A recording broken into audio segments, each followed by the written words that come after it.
Bonjour les amis, j'espère que vous allez bien. Aujourd'hui, nouvel angle de vue, je suis en train d'essayer de me faire un coin couture, vraiment tout petit, mais avec des petites astuces rangement afin de pouvoir coudre tout le temps ici et de ne plus déplacer ma machine dans le salon.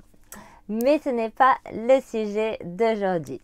Permettez-moi tout d'abord, si vous ne me connaissez pas encore, de vous souhaiter la bienvenue et de vous suggérer de vous abonner à ma chaîne YouTube. Pour vous abonner, c'est très simple. Il vous suffit d'appuyer sur le bouton rouge s'abonner et d'activer la petite cloche qui se trouve juste à côté. Cela vous permet de recevoir une notification dès que je publie une nouvelle vidéo. Si vous ne connaissez pas le système de YouTube, le petit pouce, c'est juste ici. À tout moment, vous pouvez liker cette vidéo. Ça reste le meilleur moyen pour moi de savoir que cette vidéo vous plaît. M'écrire un commentaire, c'est toujours un plaisir de vous lire. Aujourd'hui, je vous retrouve pour vous donner la liste du matériel du nouveau projet couture sur ma chaîne YouTube qui sortira la semaine prochaine. Je vous mets le croquis juste ici. Il s'agit d'un cabas géant. En fait, j'ai dans l'idée, voilà, une abonnée m'a demandé en fait à la base un sac de course pour mettre des bouteilles. Et j'ai voulu aller plus loin en proposant un géant cabas qui servira, oui, en effet pour mettre les bouteilles, mais aussi pour organiser plus facilement nos courses. Quand on part en course, il sera, quand je dis géant, plus grand que par exemple qu'un cabas que nous allons avoir en magasin. Et en plus, celui-ci sera réutilisable. Mais vous allez aussi pouvoir l'utiliser par exemple pour le jardinage.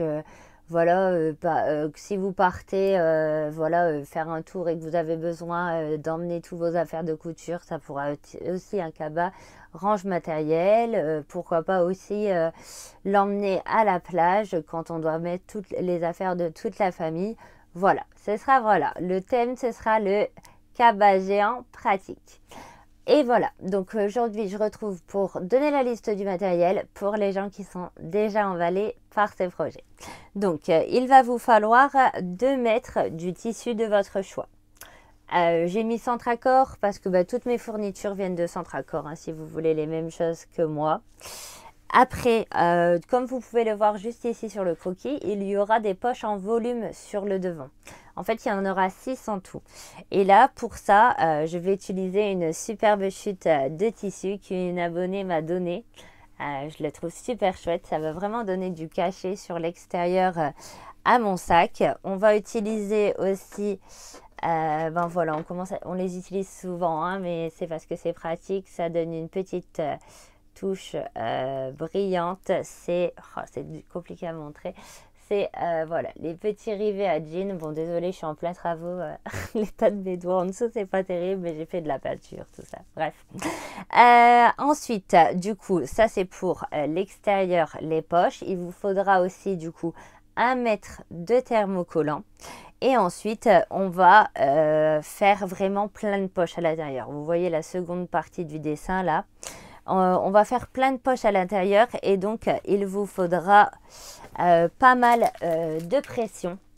Donc là du coup je me suis racheté un lot de pression blanche. En fait l'idée, j'aimerais bien à l'intérieur, c'est que toutes les poches soient amovibles. On peut tous les enlever.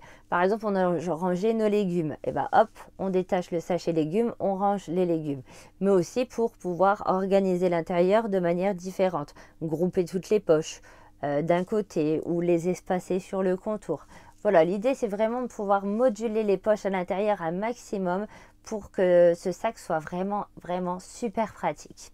Et enfin, il vous faudra, soit vous allez la fabriquer vous-même, soit il vous faut de la sangle. Donc j'ai pris 3 mètres, je vous dirai si c'est trop. Voilà, de toute façon on ne s'est jamais perdu de la sangle, donc j'ai pris un peu plus pour prévoir. Et bien voilà les amis, c'est déjà terminé. Vous avez la liste du matériel pour vous préparer pour le tuto de la semaine prochaine. J'espère que cette vidéo vous a plu. N'oubliez pas les petits pouces si c'est le cas. Un petit commentaire pour me dire ce que vous pensez de cette idée. Ça me fera plaisir de vous lire. Je vous dis à bientôt pour un nouveau tuto. Bye bye.